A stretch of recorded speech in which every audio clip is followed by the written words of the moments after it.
What's up, ladies and gentlemen? So I got a problem. My garden is drier than a popcorn fart, and I am getting really tired of carrying 5-gallon buckets of water up out of the gully to water this big old garden. So I fixed my problem. Now I'm off grid. See that? That's a beautiful sight right there. Off grid, 40 foot of spray out through there. So this system is comprised of 3 100-foot sections of hose, and as you can see, I've got quite a bit extra. And then got it pulled through the fence right here, and then down through the woods.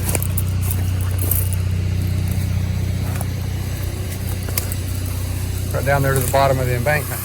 This little beauty is a Drummond Harbor Freight sprinkler pump, and it seems to be doing the job very, very nicely. I've got a lot of extra hose here, so I may end up pulling this pump up to the top of the embankment and see if it will actually suction from all the way over there up about 10 to 12 feet above the spring. The little pump costs about 150 bucks roughly, and it makes for a very simple, quick, easy watering solution for an off-grid garden, because it will run off of a small generator or a decent inverter. So we'll go right over here to the spring.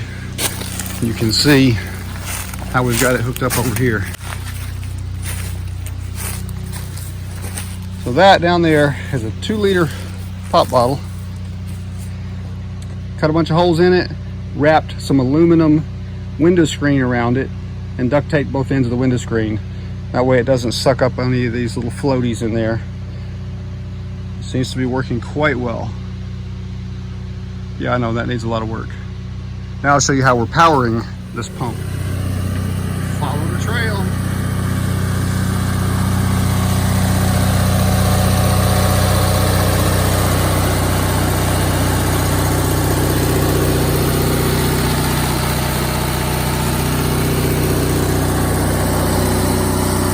In case anybody was wondering why there's 4 batteries on here, it's because these are only 6 volts and this is a 24-volt system. So those are 4 of my solar batteries I set on it to get it started and running today. Hasn't run in a couple of years. I'm going to adjust the spray on this a little bit, and then we will go check the level of the spring water. This pump has been running for a good solid hour at this point. Oh yeah, water level has definitely dropped. Good 8 inches or more. Let's see if we can reposition this a little bit farther out and down. There we go. Not sucking up too much muck. It's real dry right now. Spring's not running much at all. I was really concerned when I bought that pump about whether it would actually produce enough pressure. These are 70-foot rows, and I'm standing at one end of them, spraying all the way down, over halfway down the length of that row. And with a better quality nozzle, I could probably reach a little bit farther. I have no complaints whatsoever for a quick, cheap system, about 300 bucks in total. It'll take care of the garden watering. Now I need to find more of an automated sprinkler head to put on it so I can just turn it on and go on about my business. That is so awesome right there. There's a little bit of bonus footage for you. Now if you've been following the channel, you'll be familiar with this corn challenge I got going on. So just so you can see, right there, look at this corn coming up.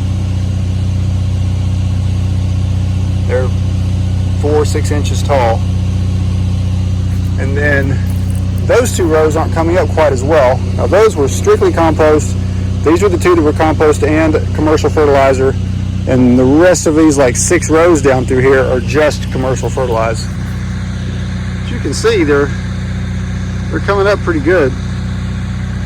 Now I know it's a bit early yet because there's seed depth, there's mulch depth, a lot of those things are going to affect how quick they come up initially. So you need to give it another 2 or 3 weeks to really start getting an idea on the effectiveness of the fertilizing techniques.